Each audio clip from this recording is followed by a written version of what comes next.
sometimes even learning that way is better because especially with AI and the speed of technology, like there's people doing 4, 6 year courses and it's obsolete by the time they get out of it. And there's people that have studied for 6 years, they're coming out and they don't have a job because this AI is taking over. Yeah, we need to figure out how to use AI to our advantage.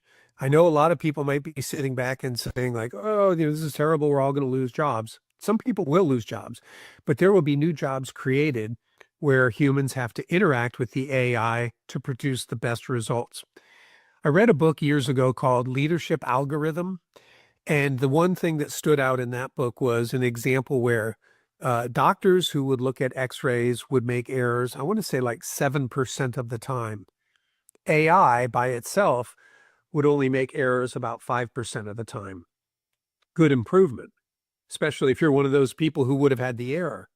But together, the human working with the AI reduced it to something like 3 or 3.5%, right? So neither was most efficient on their own. They were most efficient working together.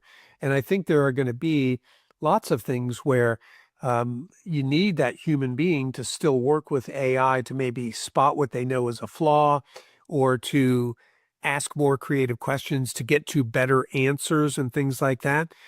Um, Roy, you're probably old enough to remember, and I certainly do, when calculators came out and parents and teachers thought, oh, this is the end. Nobody's still using them.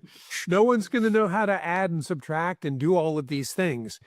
Maybe our skills on paper aren't as good, but once we learned how to navigate the calculator, we can do so much more. I mean, think about what Einstein would have done if he'd had a calculator like you just held up, how much faster he would have come up with his solutions to his theories and things. So I think AI is very similar to that.